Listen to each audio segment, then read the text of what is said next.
Man, beautiful people, to another episode of Hardy Chugs Water on Camera. This is Behind the Glass Sports. I'm Aiden Dowlins, joined by Hardy Graham.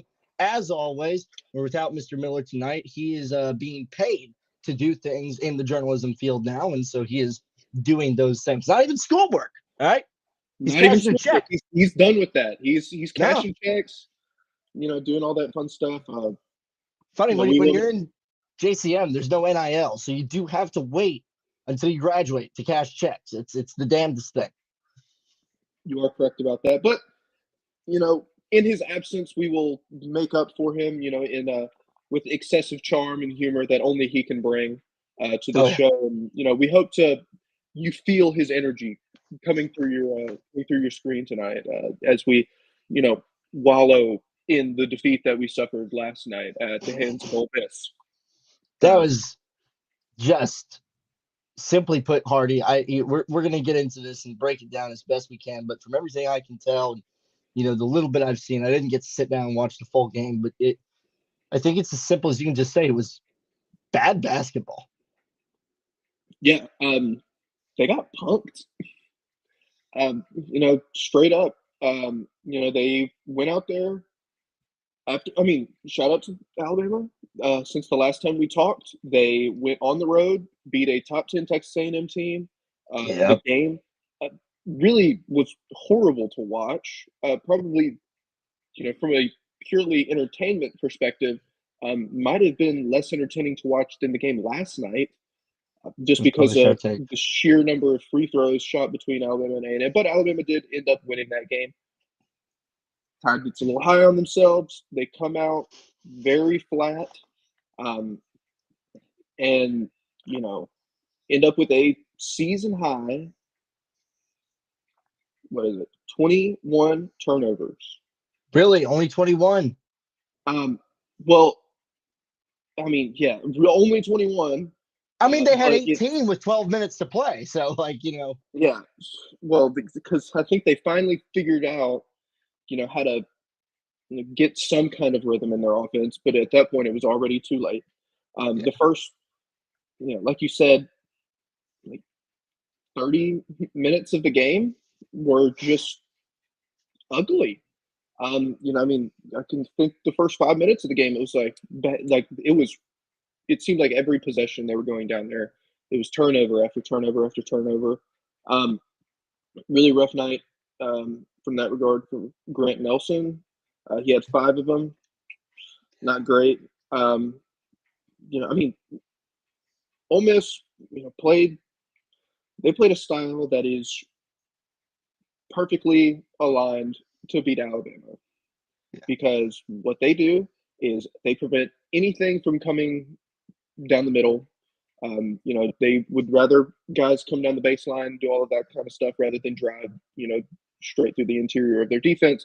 And Alabama, what they like to do more than anything else is drive through the middle and kick it out. Right down the middle. Yep. So Ole Miss was just collapsing on that, preventing any sort of penetration in that regard. The Tide was not only, were they being denied, but their pass, shot selection, everything about it was just flat out not good. For the team that entered the game leading leading college basketball, men's Division I college basketball, and scoring at 91 a game, to only put up 64, it kind of begs the question that this is up there for probably, it's my number one, but definitely I feel like it's in the top, 3 to 4 games that Nate Oates has coached, where you just look at the team and you're like, this is not good basketball. This is probably one of the worst games I've seen from a Nate Oates coach team at Alabama. I don't expect it to continue, but in this SEC where you have, you won at A&M this past Saturday. You get number 21 Ole Miss in Which, your building. thank God you did, because if you lost to A&M, you didn't have room to lose to a team like Ole Miss. Yes, and then this Saturday you have to go to Big Blue Nation, Kentucky. Yeah. So you have to have a very short memory. Every game you have to go out and bring it. Kentucky just beat A&M, so they're coming off a big win. If you can sustain if Kentucky can sustain that, and they've done very good in their first year under Mark Pope, then Alabama's definitely going to be in for a tough time. This is not the same Kentucky team that was coached by John Calipari. They like to jack up shots just as much as the Tide does. So if they get in a shootout with how the Tide shot this year from outside, it's more likely that Kentucky wins that shootout. So I want to touch on your point that like this is probably a bottom 3 or 4 game for a Nate Oates coach team in his time in Tuscaloosa.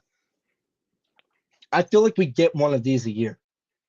I feel like it's been a while since it came in conference play, perhaps. And maybe the San Diego State game in the tournament was the most glaring example of that.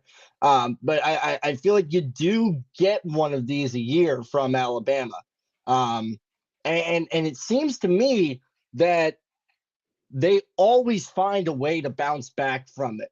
Maybe it takes a grind back up to where they can be. Maybe they just come out and put their foot on somebody's throat right off the rip, which that's going to be hard to do against Kentucky. But, if you manage to, then it's just like the A&M game. Like, oh my God, well, who's going to beat them? The thing that worries me though is the sloppy decision-making, the sort of conceding to not being allowed to play your style of game, the turnovers, whatever the hell's still going on with Grant Nelson's hand, all of those things, it feels like we've seen all this for a couple weeks now. And I don't know about you, Hardy, but I've just kind of been waiting for the other shoe to drop, and then it did. I don't know that this is stuff that you can just kind of turn around in a couple practices. Yeah, to that point, I believe we mentioned it last week. The Tide has, in a lot of the games this season, gone up big in the first half, entered halftime with the lead, come out first 5 minutes of the second half to extend the lead, and then just kind of cruise to the finish. They tried to do that last night, but Ole Miss was keeping it close enough to where once they flipped the Alabama turns on cruise control, Ole Miss was just able to hit the accelerator and just fly right past them. Ended up, winning that game by 10 points.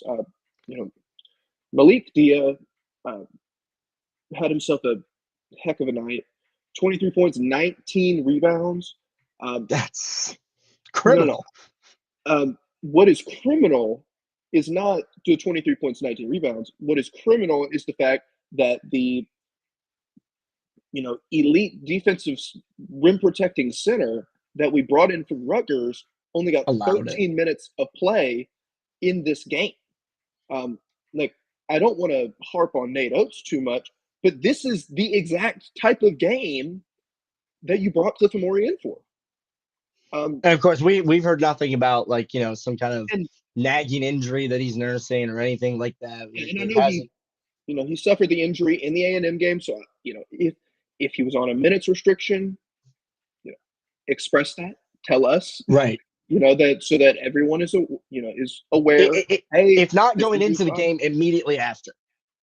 Yeah, but you're facing. I mean, Malik Dia, he's not huge. I mean, he's 6'9". He moves pretty well for a guy that size. But we saw last year what the Grant Nelson at the 5 looked like, and we know after a year sample size that Grant Nelson is not a 5.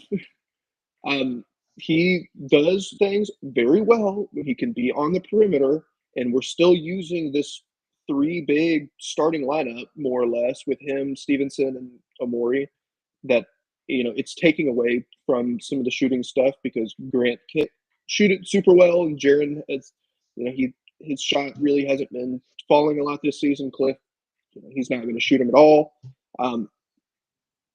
But, you brought in a guy like Cliff Amore, who I assume you've paid a pretty handsome sum to transfer over from Rutgers, to be your drop big center, and you go out there and you get punked on the boards.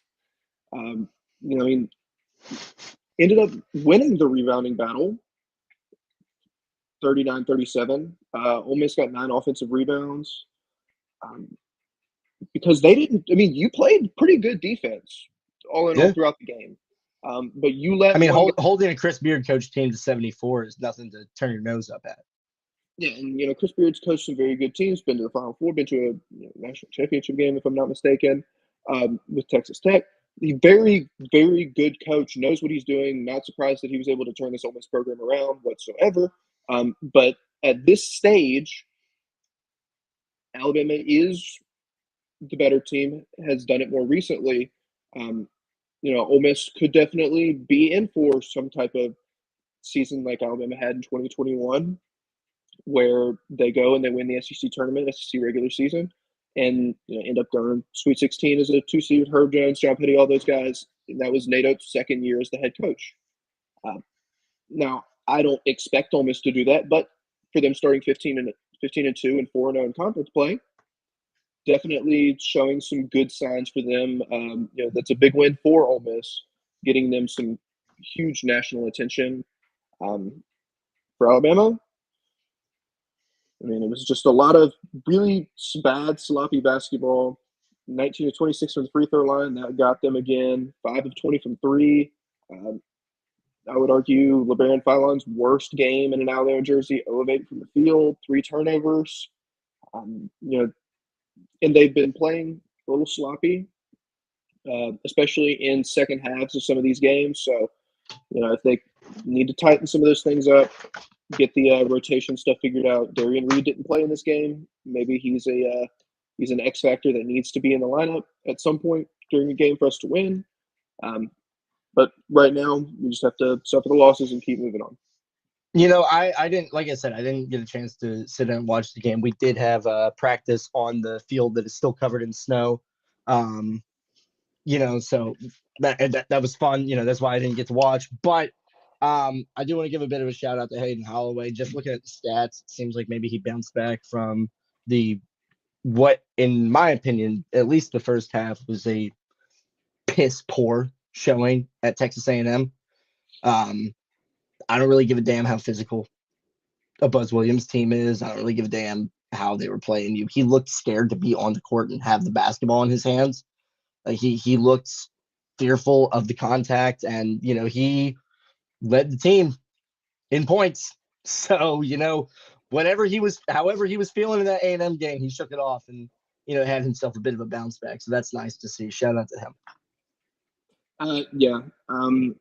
He definitely had some discomfort, especially on the defensive end. He finished 15 points, 6 rebounds, 3 assists, only 1 foul, turned the ball over twice. But really as a whole, this Alabama team likes to get up close to 40 threes. They shot half of that. It's been something that has been addressed where, if Alabama isn't knocking down a bunch of threes, they can't win games. This is just another example of, something to back up that claim. And the defense is not good enough at this point to win games in the event that you do not go out there and shoot exceptionally well.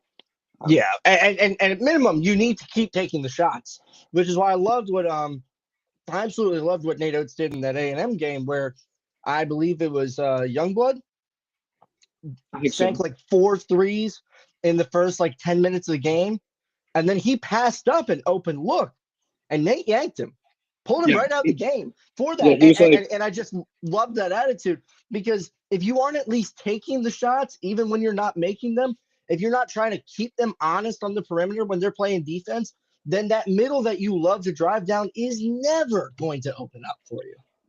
No, it's not. And, Rick Barnes kind of joked about this this past Saturday. Chaz Lanier, one of the leading scorers in the SEC, Tennessee's leading scorer, one of the best 3-point shooters in the country. He passed up an open 3. Rick Barnes took him out of the game, and he jokingly after the game said, "Yeah, this guy's getting paid big bucks to take that shot, and he didn't take the shot." It's something that you look at. If 5 years ago, you would have been like, "Excuse me," would have definitely caught your eye that, he was very public and open about the guy getting paid to come in there and take big shots like that. But guys like Chris Youngblood he was a co-American Player of the Year last season. He's getting paid handsomely to come and play for the university where his friends and family, where he grew up. So if he's not essentially doing the job he's getting paid to do, Nate Oates is well within his rights to pull him out of the game. It's just looking back at the game last night, just all in all,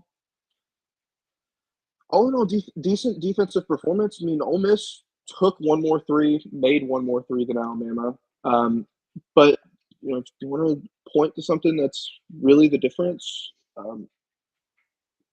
Ole Miss shot the ball 70 times, Alabama only 47 times. When you turn the ball over 21 times, that's where all your shots are going. So, it's very easy to figure out what all the issue was. But it was just start to finish, bad, sloppy basketball. And, I hope they can get things cleaned up because you've got another top 10 matchup just around the corner. Welcome to the Southeastern Conference this season. Yeah, welcome. This is what we talked about a couple of weeks ago. It was going to be rough. If you're going to have to be able to take these wins and losses and not get too high or too low and just keep going steady. Speaking of staying steady, look at the team from Lee County. Just lost the leading candidate for National Player of the Year, and they go out and they beat a top 15 Mississippi State team by 22 points. That game in Neville Arena, that's what you do on your home court when you're the number one team in the country, when you're top 5. You don't blow games like that. And Alabama definitely blew a chance to get a big-time win and stay undefeated in conference play. That is no longer the case. Now only Auburn and Ole Miss remain in that conversation. And shout out to them. Look, I'm not going to sit here and the Broome injury calls it into question whether Auburn's going to be able to, stay as clear-cut, ahead above everybody else in the conference. But before he goes down, and that sucks to see. There's gonna be a lot of Alabama fans that are sitting there kind of behind closed doors going, he got hurt. I'm not gonna be one of them. He's an excellent basketball player. He's an upstanding guy. And quite frankly, the rivalry means more when they're both able to play at their best. That's quite frankly, the iBob has replaced the object of my interest over the Iron Bowl just because of how bad Auburn football has been. Auburn football stopped being able to be on the same field as us, and it got less fun. All right. So the iBob, before that injury, I think you could say that this was Auburn's conference to run away with, Auburn's conference to lose this year, potentially just because I just trusted them more than this team so far. And that's not to take anything away from this team per se, but I don't know. It almost feels like watching a Lincoln Riley football team go on a bit of a run. It's like okay, this is fun. This is awesome. We're winning games, and what happens when we got to play the big boys? And look, Chris Beard coached team, one of the only teams left undefeated in conference play. Granted, it's really early, but there's your answer. All right, you were able to stand up to Buzz Williams somehow with the way that game was played. All right. Yeah. So I ain't trying to take anything away from him too much, but you don't get to go sit in the corner because I put in some good work a couple days ago. I'm good. I'm gonna, Yeah. And for the question of what would Alabama have to do to miss the NCAA tournament? You pretty much have to finish 6-12, something like that in conference play. They'll definitely win enough games. Be in. I assume be in contention for top 3 seed in the NCAA tournament. They're still going to win a lot of games. They're still going to just on any given night outshoot the other team. And the thing that we've seen from some of these NATO teams, we had two teams that were rated a little bit higher, got better seed lines for the NCAA tournament.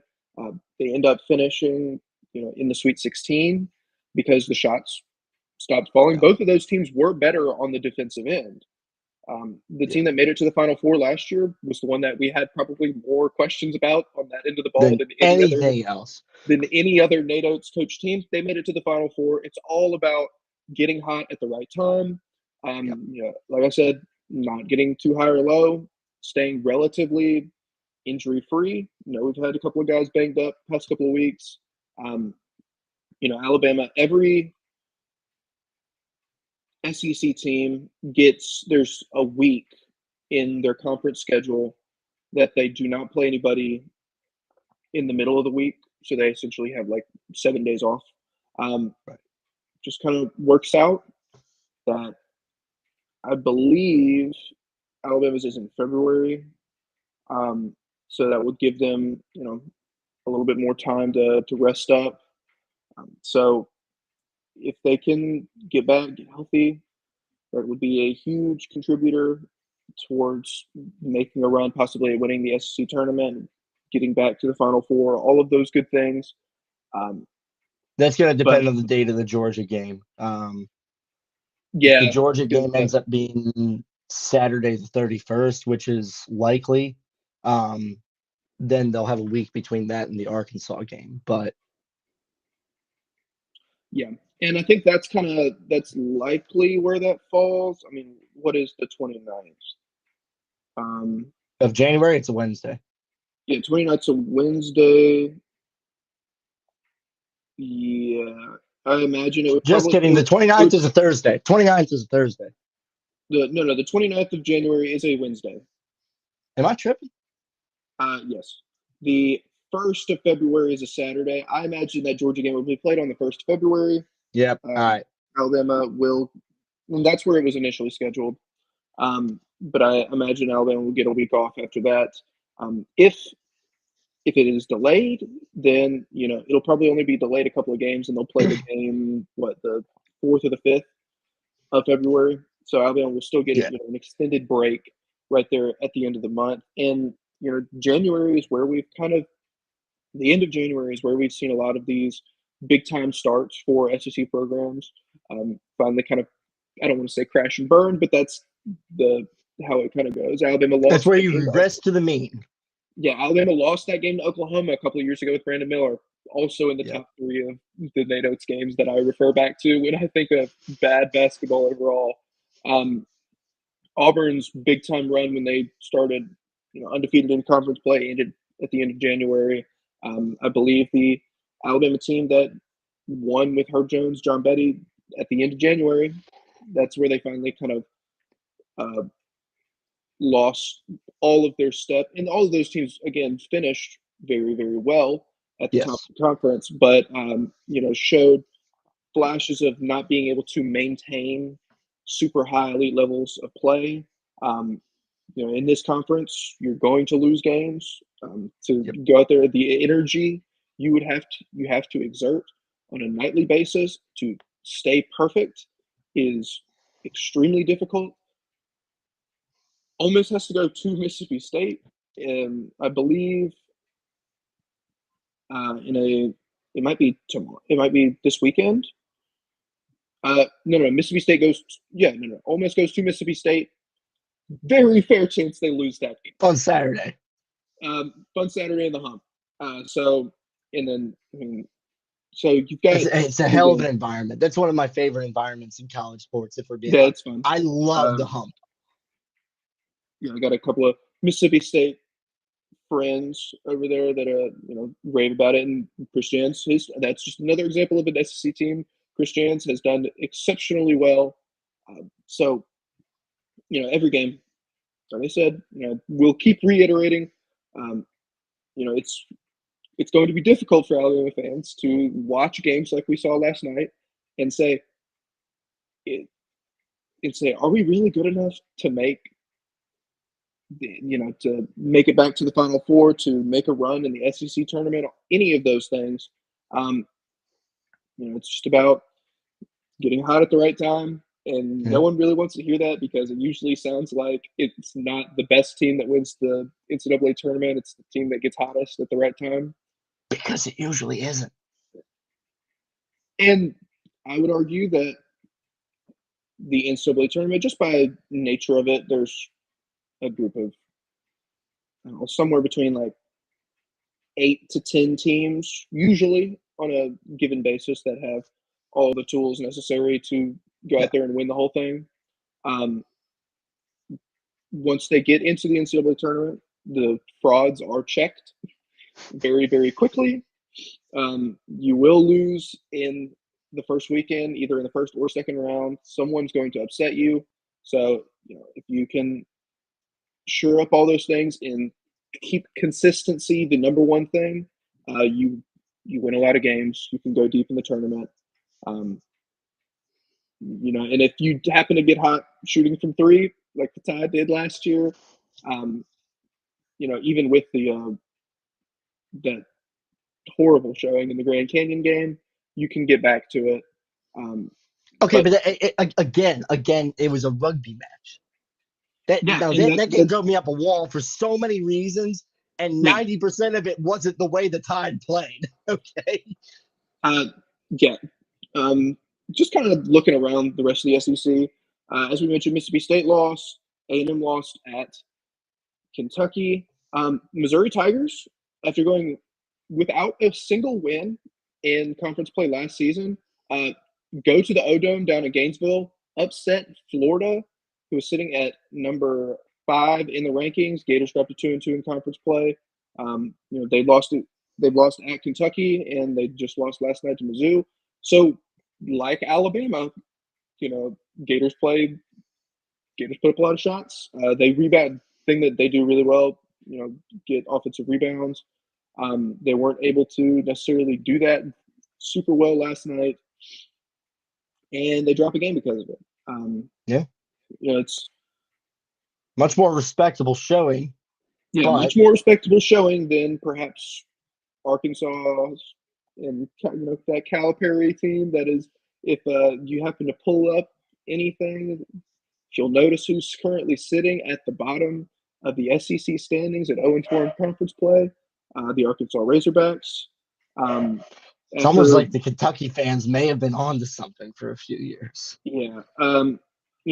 Just in my opinion. Yeah, I mean, Calipari had this, intrigue of trying to get more and more guys into the NBA rather than focus on winning games, winning tournaments. No, I don't want to speak for him, but that is what appeared to be the case. He's still getting very good players at Arkansas. But the style of basketball that his teams play is not, indicative of a lot of success in the modern basketball because they don't take a lot of outside shots. They were able to last year because they had guys like Antonio Reeves, Cason Wallace, Reed Shepherd, who are just beasts, knockdown 3-point shooters. It seemed like they could hit the bottom of the net in every single time they pulled up. Arkansas doesn't really have any of those guys this season. If things hold in the current SEC standings, Oklahoma, Porter Moser, fraud checked, 0-3 in conference play since starting out 13-0. It's looking more and more like there's probably going to be 12 SEC teams that make the tournament. I do imagine Oklahoma is going to get there because they've done enough in non-conference play, but definitely out of Vanderbilt, LSU, Texas, South Carolina, and Arkansas, probably only one of those teams get in to make it that 12th team. And it's just a matter of who is able to more or less beat down on the other teams at the bottom of the conference and finish and, get an upset or two to finish near 500 or like 8-10 or whatever it is in conference play. And, at that point you're like, okay, they've got enough wins. They can maybe get in as like a verse 14 or something like that. Can I say one more thing though on Oklahoma? Yes. soft ass non-conference schedule. Yeah, Cupcake. Not even cream cheese icing. No body to it. Their mid-major matchups lacking. Just looking at their schedule, they beat an Arizona team that was struggling. They've seemed to have things figured out. Them and Tommy Lloyd. Louisville, kind of rebuilding this season, but looks like it's probably going to finish like top 4 in the ACC. I don't know what Oklahoma State is. Michigan's good. Oklahoma State, it's a rivalry game, but you did get that game in your building, so it makes it a little bit easier. Not to comment on teams playing in their own buildings, but they've won some good games, but the vast majority of their non-conference schedule, as you mentioned, was pretty strong and ultra soft. Yeah. So it's like Bolton Northern. Yeah, we'll see if they can turn things around. Lost 3 straight. They get Texas at home tonight. Then they get South Carolina. So chance to pick up 2 wins, possibly get back in that win column. Try to get back on track in conference play. Georgia Bulldogs looked really good to this point. Mike White, all those guys. He's doing things. Asa Newell, do wish he was a member of the Alabama Crimson Tide, but nonetheless, he plays for the Georgia Bulldogs. And we can't have all of them, Hardy. Come on now. I understand. Don't get me wrong. I completely understand.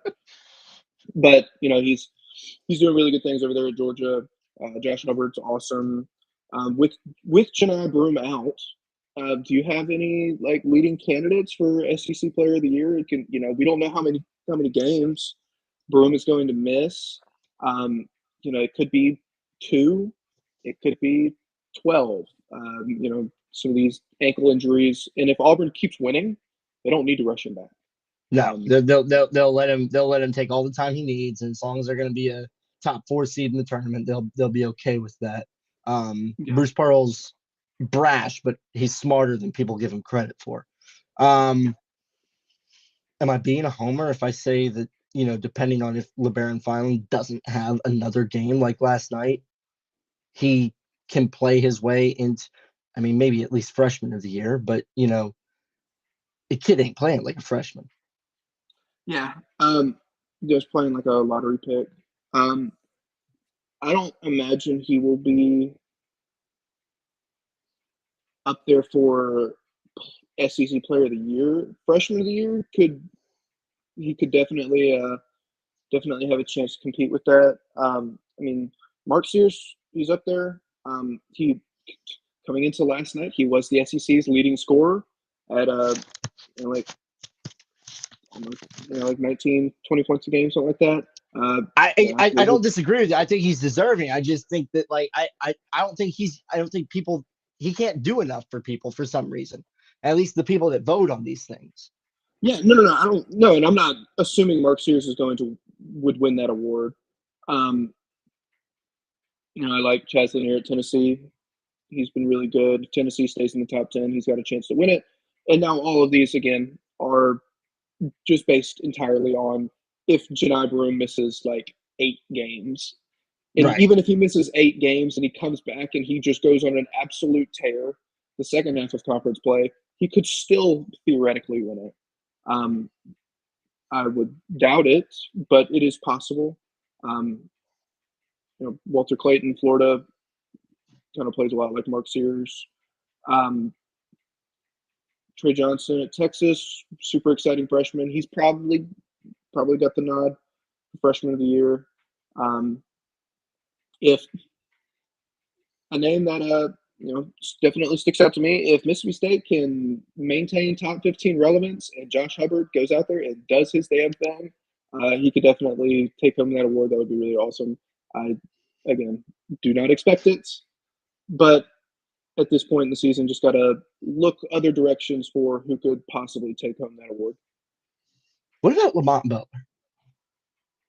What if he gets hot? He's playing really solid. Definitely possible.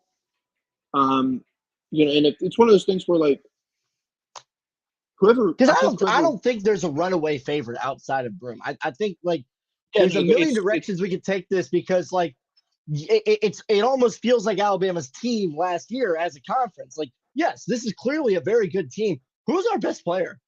Who's like our above and beyond best guy? Any given like Tuesday, Wednesday night, it could be any list of like probably like 10 guys that are like really up for contention. Now, Broome has separated himself, but again, that injury will play into some of the voting, this, that, the other. If you're just looking for just like some random pick to go out there and possibly win it, I mean, pretty much point to anybody. So a dart at the board. I'm just looking. Yeah, you're pretty much throwing darts at the board. If LSU ends up making a run, gets into NCAA tournament contention, Cam Carter has been playing really good for them. Jason Edwards at Vanderbilt, he's averaging like 17 a game. I don't imagine. So would you lay 50 cents on it being Nick Pringle just for the hell of it? Funny, I believe I heard this. I could be wrong, but when watching the South Carolina game recently, I believe they said Nick Pringle leads either the conference or the country in draw foul rate. Like he shoots more free throws than anybody else. But he stopped shooting them with one hand, so yeah. Now he doesn't shoot more free throws than anybody else. That is actually, Alabama's own Mark Sears, who gets to the line, shoots about a little over 7 attempts a game. Maybe that Nick Pringle stat has gone down, but would be a hilarious turn of events if Nick Pringle could take home that award. That's funny. That's just there's nothing you can say about that other than it's funny. Yeah. Season totals. He has shot 86 free throws so far this season. Nice. That's a lot. That is a large number of free throws for this point in the year. That is a pretty sizable number. It's almost like he was playing with Mark Sears. He might have learned a thing or two from the guy. Possibly. And he learned how to make a couple of them. Definitely shoot a little bit better than he did last season. Pushing 70. He's almost got a C. Yeah. We will absolutely take that. Aiden, do we want to flip over to the NFL? Because I'm sure you have we've raved about this Alabama basketball team for long enough. Expressed our concerns moving forward. Only so much we can do until we get back next Wednesday to talk about the games against Kentucky and whoever is immediately after that. I believe it's Mississippi State. But turning our head to the NFL, divisional rounds, Texans Chiefs, Commanders Lions, Rams Eagles, Ravens Bills. Take it wherever you want. You want to talk about the I imagine you want to talk about the Eagles Rams game? Oh yeah. Well, shoot. Nobody gives Sean McVay enough credit for helping out his defensive coordinators with how to attack the opposing offense. Nobody ever gives Sean McVay enough credit for that. All right. Dude's always got a hell of a defense. Everybody just wants to talk about how they can put up 50 points a game if they want to, at any given point, or at least they could a few years back. He's clearly helping his D coordinators out. 9 sacks. He lost that man probably half $100 million. He probably lost that man $30 million a year. Okay. And let's, shout out to Sam Darnold. Had himself a career year with the Minnesota Vikings. But if you'll if you happen to have it pulled up, if you want to take a look at the Minnesota Vikings schedule, everything about this says fraud watch. I was going to call it an insanity run. that's putting it very nicely. I appreciate you for that. But like, I mean, aside from beating the Texans and the Packers in the first couple of weeks of the season, not much other good is on there. Lost to every other playoff team they faced. I know they beat the Packers week 16. That's Green Bay also on fraud watch. But well, Toyotathon was over by then. No. Toyotathon actually ended like I want to say Week it ended last 17. week. It might have ended like week 18. It ends like the very first week of January, right? I guess that would have been week 17. Yeah. All right. Damn. Crazy how things work out like that. But yeah, not even leasing at Tacoma for $269 a month could save him. No, absolutely not. The winter Keep storm. in mind that's with a 4-cylinder and 2-wheel drive and an access cab with fold-up jump seats that you just hey, that excellent those who need it, but it's not a lot of truck for how much money you're spending. Very true. No, Hardy, quite frankly, there was a historic moment in the DMV on Sunday night. The Wizards finally win a game? No, actually. The Georgetown Hoyas are back. In lacrosse, hey, projected Big East winner. Okay. Hey. I mean, Ed Cooley's got him, doing good things over there, but we'll see if they make the tournament or not. It's lacrosse season, baby. We're moving on. All right, February 8th, I'm gonna go see them play. I can't remember if they're playing Maryland or Hopkins, but I'm gonna go to that game. I'm gonna get me some tickets. Nice. That's gonna be a fun game. And then I actually have to go up to Hopkins this weekend for something else. But it's this is the first time in history ever that both of Maryland's teams are in the divisional round in the same year. That has never happened before, mostly because the Baltimore Ravens have existed since 1996, and Dan Snyder bought the team in 1999. But you got an opportunity to play the team that you opened your season against in the Tampa Bay Buccaneers. You got an opportunity to go back to the drawing board and figure out, everything you've learned all season. How do we take this and apply it to this team that has already beaten us pretty badly, despite, and granted, that was with Chris Godwin out there as well. There were so many things that went poorly defensively in this game. And that's not on Witt. Witt's an excellent defensive coordinator. He's scheming everything he can scheme with the secondary he has. Marshawn Lattimore is plainly still not at 100% yet. He is slow. He got his ass kicked up, down, left, right, and center by Mike Evans. There's no shying away from that. There's some question as to whether Marshawn Lattimore ignored the defensive coaches and went and shadowed him one-on-one when he was told that he was going to be playing zone help with a safety. However you phrase that. There's some question, but plainly not fully healthy yet. So the secondary is what it is. It didn't matter because you have a rookie quarterback in Jaden Daniels who already goes out there and looks like he just recognizes what a defense is going to do and how to get what he needs out of it.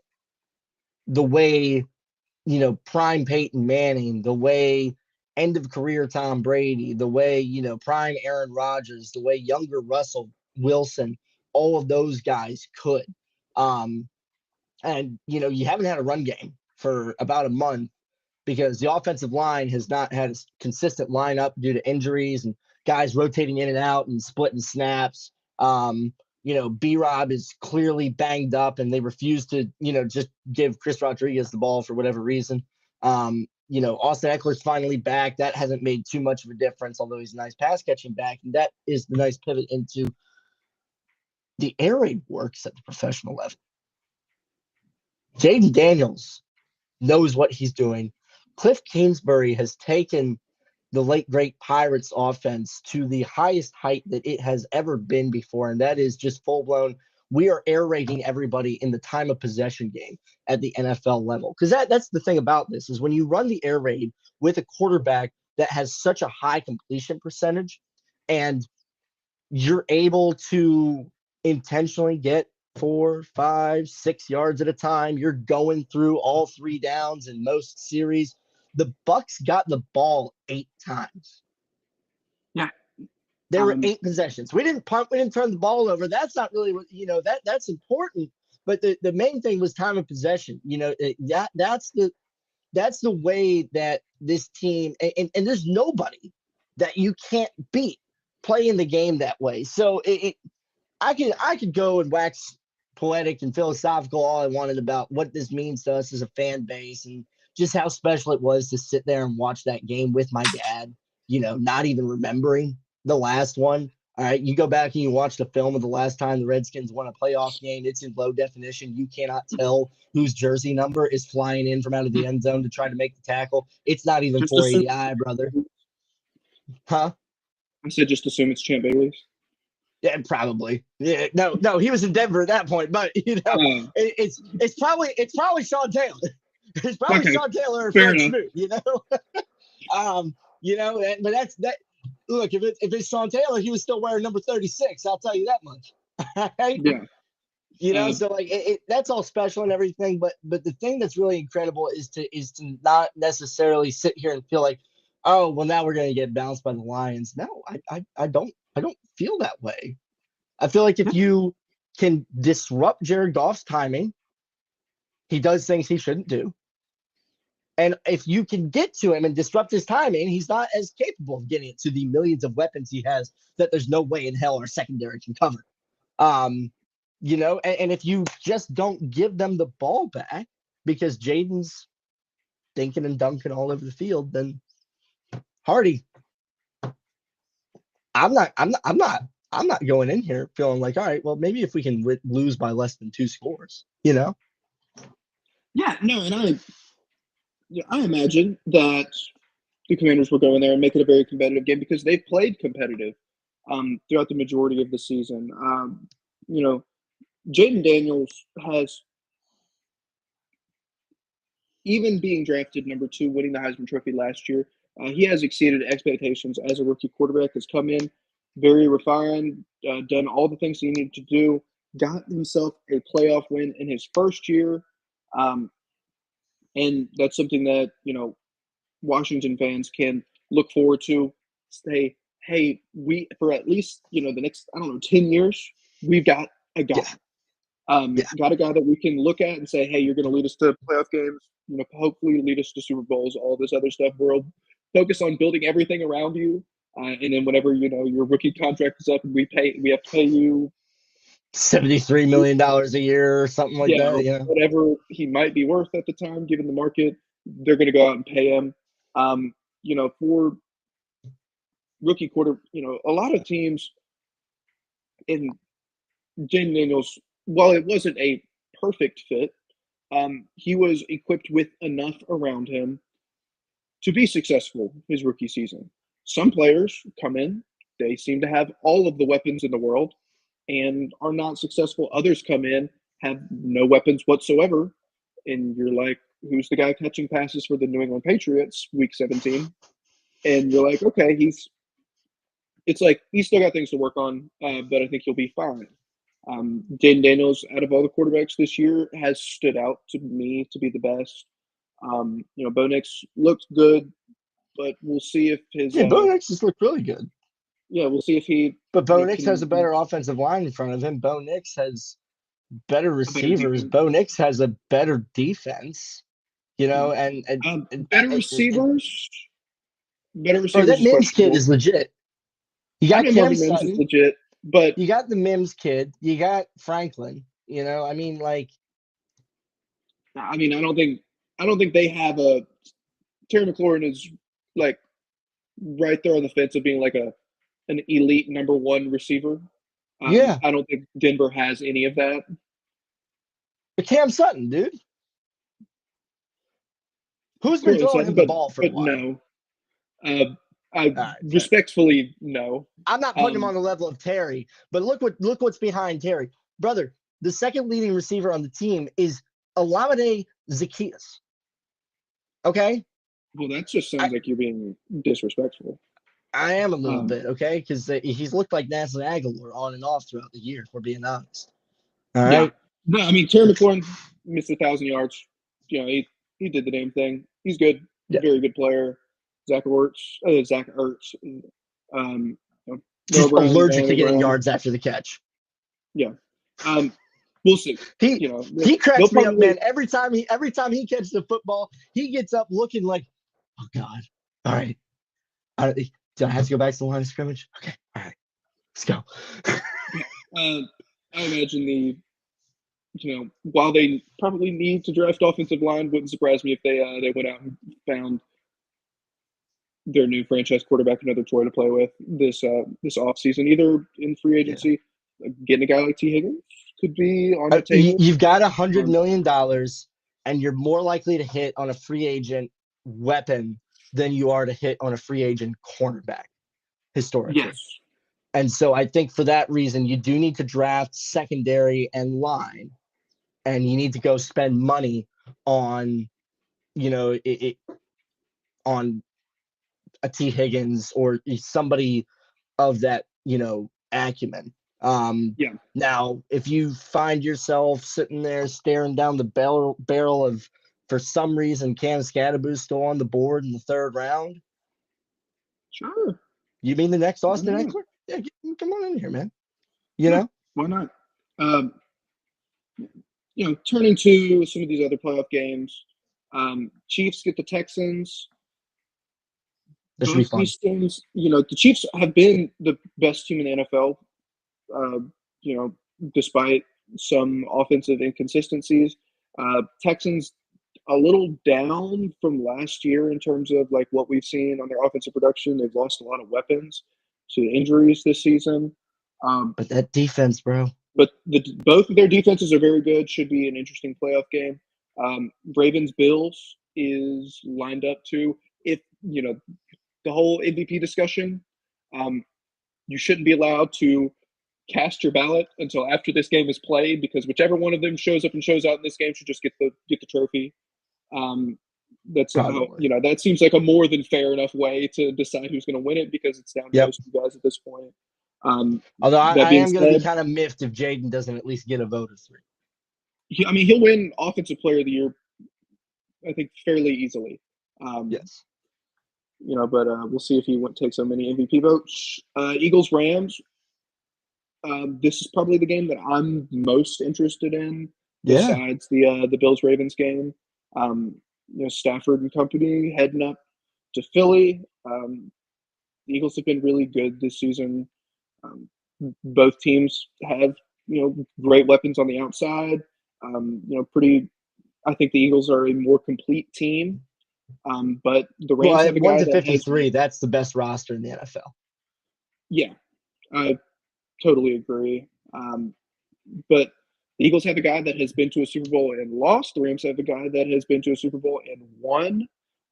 If the quarterback is going to make a difference, Stafford has been there, done it before, and succeeded all the way. As I said, Jalen Hurts has made it to a Super Bowl, so he knows what it takes to get there. Should be a very intriguing matchup.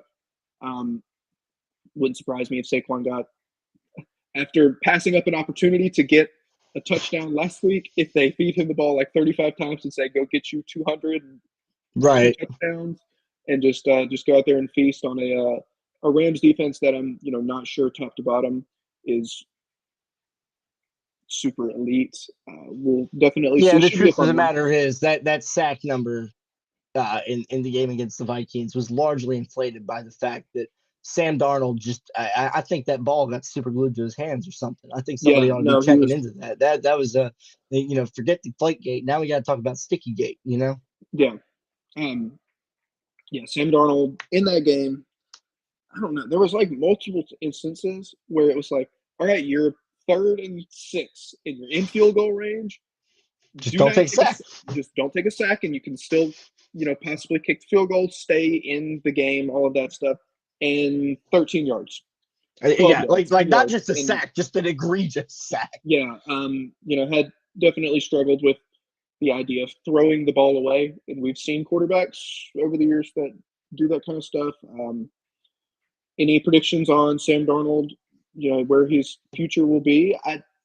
The way this ended in Minnesota this season, leads me to believe that they don't want to extend him because it'll just be another Case Keenum, Kirk Cousins situation where you've got a guy that's, perfectly competent in the regular season with the right group around him, all of that stuff. I mean, you got Justin Jefferson, who's the best receiver in the National Football League. I think they'd probably try to move on from Sam Darnold, and I think, they'd get a compensatory pick if he signs somewhere else. Yeah, could be wrong about that. If you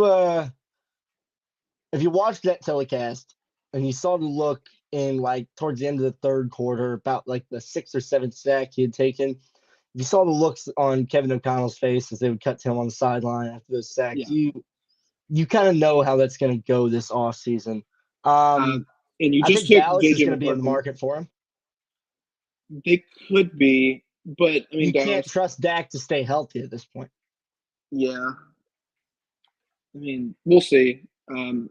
Dallas still looking for a new head coach. Some They of the interviewed teams Bob that Sala today. Yeah. I think it would be kind of perfect for him to return to the Jets when they cut Aaron Rodgers.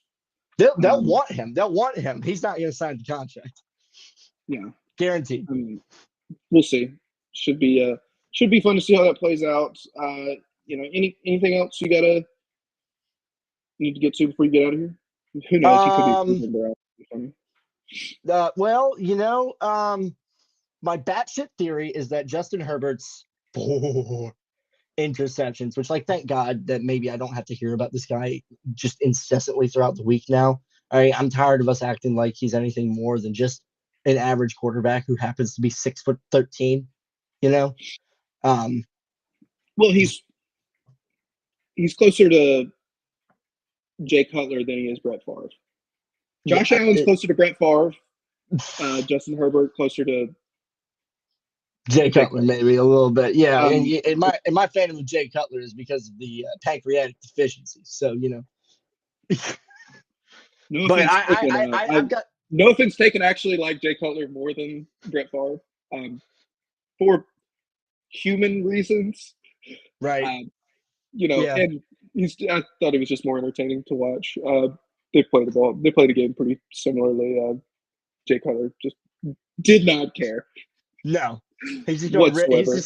He's just going to rip it down there and hope for the best. But and that's what Justin Herbert did. I've got this batshit working theory where Harbaugh takes his 4 interceptions, and the collapse of Sam Darnold potentially ruins this theory. But I've got this working theory where he takes the 4 interceptions and uses that as an excuse to parlay Justin Herbert in the 2nd round pick for JJ McCarthy.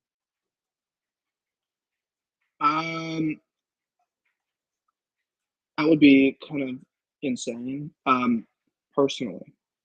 Yeah. I don't see that. No, I don't see it happening either. Yeah. But yeah, man. I mean, he really rough game. He's been to the playoffs twice, I believe. Both the first game they were up big on the Jags, led all-time collapse to give Trevor Lawrence a playoff win. Who is just another layer that's going to be added to a really stacked level of quarterbacks in the AFC. We'll see if Trevor Lawrence lives up to the hype that he's been presented with. He does have a playoff game, something Justin Herbert did not have. Well, will he have another?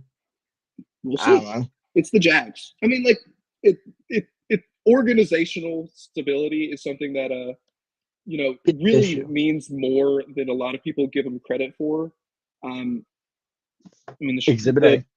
The Chargers are the 8th most important franchise in the city of LA. I still can't understand why they left San Diego. I mean, I know it wasn't exactly a passionate fan base there either, but come on. It was all San Diego. But either way, at least he had a history. Yeah. Either way, this some of these teams, Justin Herbert, we know he's talented. We know he can throw the ball 100 yards down the field, give or Yeah. take. To Depending the on other if there's a team. defender in the way. But if he continues to do this, I don't know if the Chargers, if Jim Harbaugh wants to stick around, keep him around. He likes to run the ball, play Likes to run Hardy. the ball, play good defense, and not turn it over, which in Yeah. the regular season, 3 interceptions. He did that to a T. He did it perfectly. And again, I think we need to not ignore here that, not only The do the Texans Texans played good. have Yes. yeah, and not only do they have a damn good defense and an excellent defensive coach, that was one of the best defensive performances I have ever watched growing up watching football. Yeah. A lot of people didn't give the Texans a lot of credit, me, myself included, especially after how CJ Stroud had his sophomore slump. But they won a playoff game. They're going to get a chance to go take on the Chiefs. I remember last time those two saw each other in the divisional round. That was a fun game. Was a very fun game. Really fun game. That was it was fun in the first half. And then the Chiefs kind of just ran away with it. Well, but that was before Mahomes was established, It was that was kind of part of his origin I think story. that was his breakout year. Yeah. I think that's when he won. That was the year where they were MVP. Yeah, that was the year they were allergic to having a halftime lead and just kept winning anyway. Yeah. It was silly. Insane. But either way, NFL playoffs should be fun. Lots of intriguing things going on. $991 average ticket for this Skins game. Skins Alliance. $991. It's the most expensive NFL game ever that wasn't a Super Bowl. Yeah. Well, because you have two franchises that have been in the dumps. Yes, exactly. Some need something good to happen to them.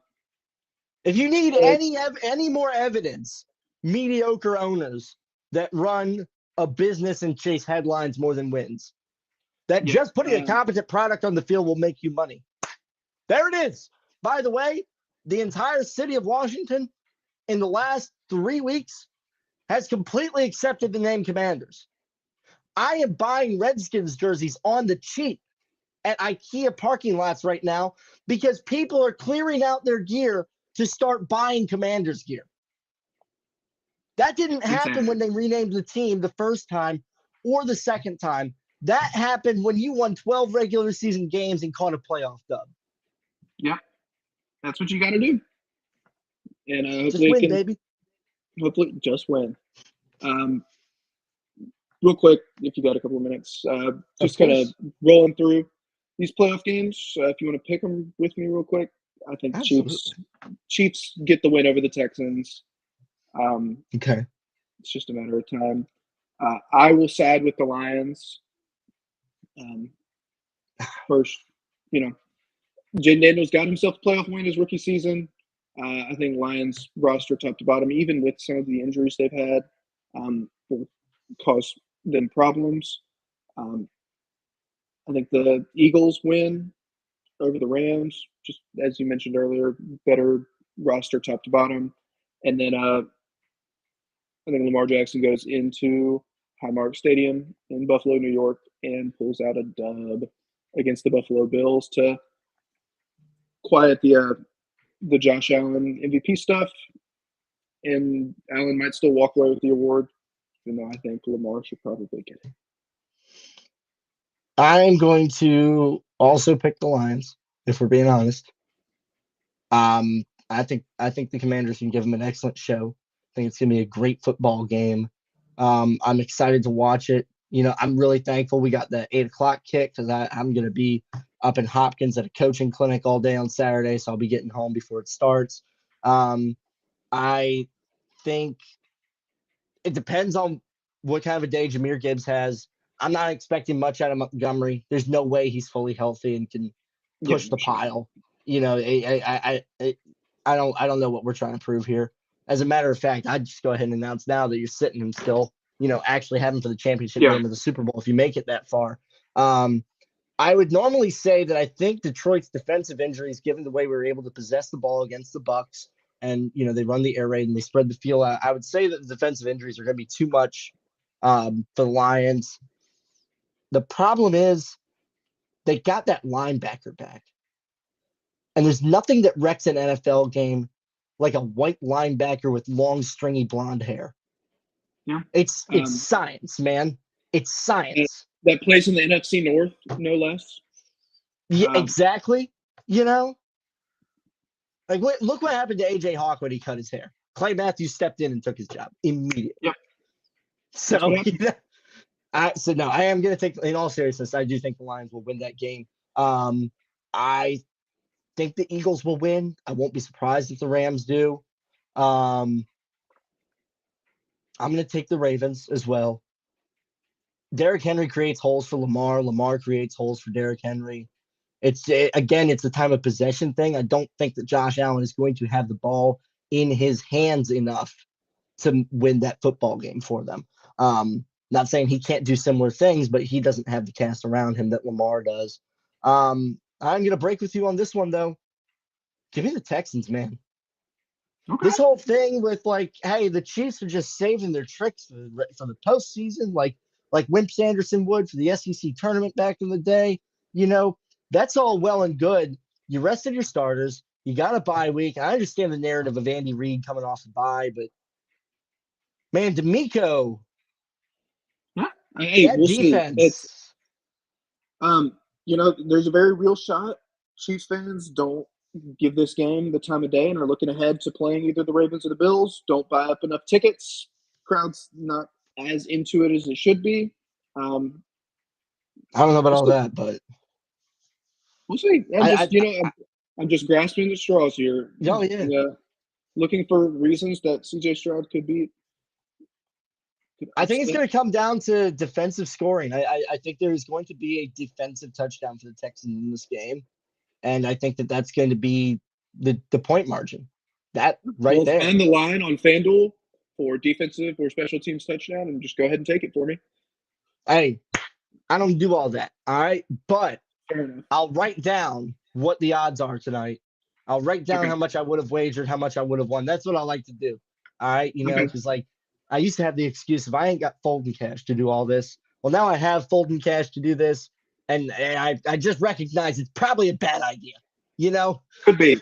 I also have a moral opposition to every third advertisement, even when I'm not watching sports, being about sports gambling. Oh my God. Why do we only advertise vices? Yep. So on that terrible disappointment, Hardy, is it time to end? I believe so. And guess we will be back next week. Hopefully, allegedly. Ty Dubs, some NFL Conference Championship closer look. Yeah, possibly. I'll hopefully be here because I do plan on going full Philly fan and just burning a shittier part of DC to the ground if the Skins do win. One of the places that we to gentrify so they don't actually prosecute me. Yeah. We'll just burn the RFK down. So that when they build it back, so that it's already there and they can just build the new stadium back up. You cooking with peanut oil tonight, man? Come on now. Yeah, I'm just trying to help you out, trying to help out the people in that city. Get the Commanders back in DC proper. Would be a big step to continuing to build up Jaden Daniels' legacy. Shout out Josh Harris. Hold on, before we go, shout out Josh Harris. There were 10 bars in the DMV, mostly in DC, a couple in Nova and a couple in Maryland, out in the immediately surrounding counties. That the night of the wild card game, he called down and paid everyone's head. That's awesome. Shout out Josh Harris. Just a man of the people, right? Buy people beer. Don't sue old women over season tickets. Yes. And there's such a wide chasm there. Yes. It's not that hard. It's really not, man. Crazy thing is, I'm sure he could still afford a super yacht. Yeah, he's still perfectly fine. So, with that, let's get out of here. Y'all watch some football. Lend your voices to the Tide or don't. I don't really give a damn. They're going to win basketball games.